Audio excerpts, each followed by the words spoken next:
Assurance in the Office of the General Counsel, Employment Law Division.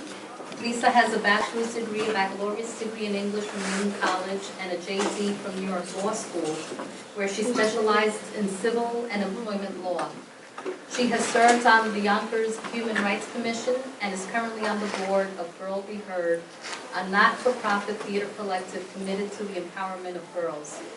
Lisa will receive her master's in divinity from Union Theological Seminary this May with a concentration in psychology and religion. And today she will be talking about white privilege and the fight against affirmative action. Okay, so let's talk. I don't have a PowerPoint presentation with a lot of data, so I will have to just be wildly entertaining for your attention. We heard a very broad view of what the definition of white privilege is. And when I was asked to participate in this panel, I thought a little bit about how is it that I'm going to define white privilege, especially as it relates to affirmative action. Because I recognize that as the affirmative action officer, just my title brings up some images for you, brings up some words, quotas, reverse discrimination, mediocrity. So there's a lot that's already in the room just by virtue of what my title says I do here at the university. And I hope to be able to kind of engage that conversation a little. What I am not here to do, what my goal is not, is to have a debate about affirmative action. I mean, that's a whole topic in and of itself. It's also not my goal to change anyone's mind. I really just want to present some stuff, offer some stuff in the space, and then to have you think about it and engage it in a way that maybe you haven't prior to this. And so in bringing forth my definition, I was in CVS a couple of weeks ago, looking for some Band-Aids. I have a 10-year-old son who's a sports fanatic. I go through a lot of Band-Aids, right? So I'm in CVS and looking for some Band-Aids, and I pick up a box of Band-Aids that says flesh-colored Band-Aids. And I'm looking at the box, and I'm looking at me, and I'm thinking about my son, and I'm wondering whose flesh are they referring to? Because they said flesh-colored, as if that covered everyone. And why is that important in terms of my definition? Because there was an assumption made. There was an assumption that the color on the box was normative. So in this society, this is what normal looks like. If you look like me then, or my son, then you are pushing against what society says is normal. That is white privilege. Why does that matter? That matters because that same assumption applies when you sit in an interview. That same assumption applies when you're applying to colleges. So that assumption follows me as a person of color as I go through my life. And so my definition that I'll work with today for white privilege reads as such. White privilege is the benefit of knowing that generally speaking, if you're white, you'll be perceived as competent and hardworking until proving otherwise. So you have an assumption of value. You have an assumption of a good and healthy work ethic just by what you look like. I, though, on the other hand, or individuals of color, have to work against what I will say is a negative assumption. So before I can even enter the conversation about what my credentials say about me, I have to get the interviewer past whatever he or she brings to the room about what I look like. That's a privilege that I don't have. I don't have the privilege of the assumption that I am a good, competent, hardworking person. I have to work against the assumption that that's probably not true about me. And so that's a privilege that I carry all the time. That is certainly something that defines affirmative action. Because remember, we talked about affirmative action being connected to terms like mediocrity and terms like reverse discrimination. And so the idea is that if you are a benefactor of affirmative action, that's stigmatizing. That says something about you. You needed more help because you aren't as good as the person that was applying next to you. Mediocrity is a loaded term that's caused a lot of damage in our society and has had a very negative impact on affirmative action programs. And it also kind of says that affirmative action programs are not necessary. And if we look to trace the history, certainly the recent history of affirmative action in our Supreme Courts, we're coming to the conclusion that we are over the race question in the United States. And I say that, and I'm not going to go into detail about affirmative action in the Supreme Court, but I can tell you that going back to 2002 in the University of Michigan cases, that case involved someone who said, I was denied, a white individual, a white woman, said, I was denied interest to the University of Michigan because my seat was given to a person of color. And she challenged that. And then they also brought in the Michigan Law School into that fight. The issue was that what the University of Michigan was doing was allowing extra points for people of color because they recognized that they had an issue of a lack of diversity, as much as most elite selective schools do. And so what they were doing in an effort to address that, where they were allotting points for candidates of color. And so she challenged that. She said that that was a form of reverse discrimination.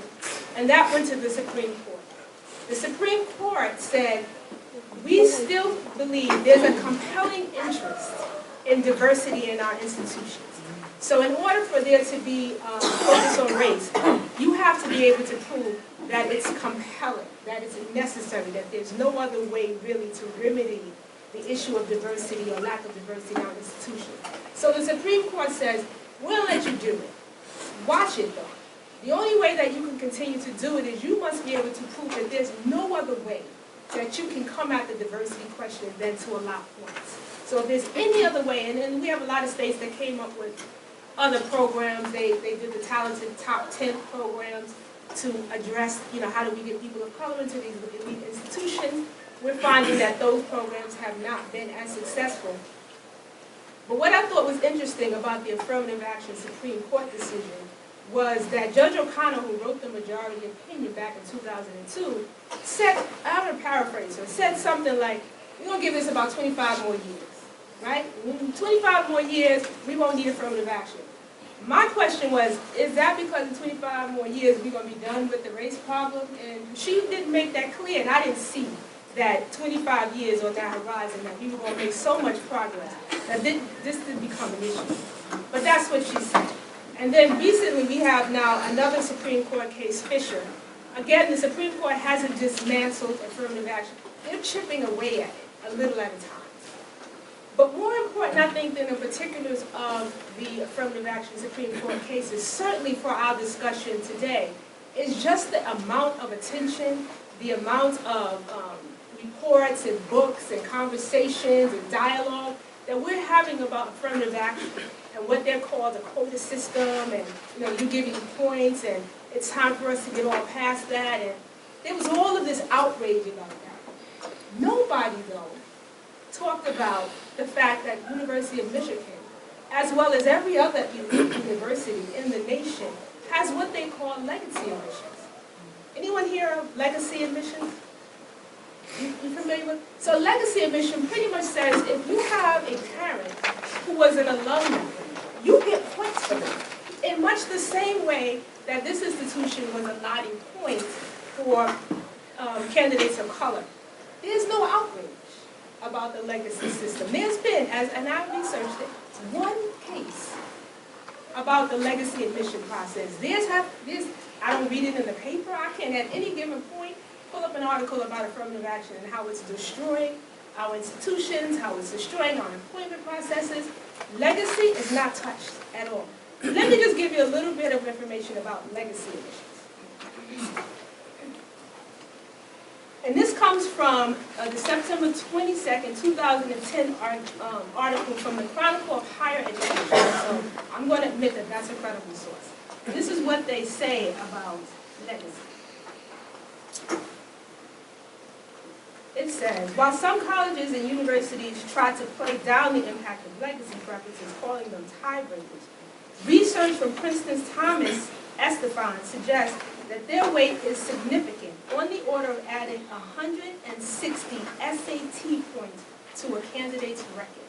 160 SAT points to a candidate's record? No debate about that. William Bowen of the Andrew W. Mellon Foundation and colleagues found that within a given SAT score range, being a legacy increased one's chances of admission to a selective institution by 19 percentage points. That is to say, a given student whose academic record gave her a 40% chance of admission would have nearly a 60% chance if she was a legacy. And yet we never debate that at all. The children of alumni generally make up 10 to 25% of the student body at selective institutions. And this proportion varies little from year to year, suggesting an informal quota system. Again, no one's arguing about that. There's no legislation that's at odds. What I think is even more interesting is the history of how the legacy system in the institutions was developed. And so this is what they say about how the legacy admissions came to be.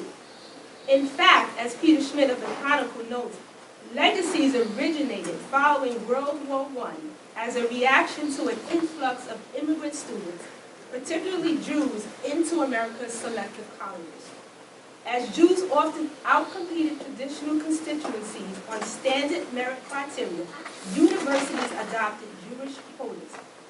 When explicit quotas became hard to defend, the universities began to use more indirect means to limit Jewish enrollment, including considerations of parental geographic diversity and legacy status. Oh, I'm out of time? Just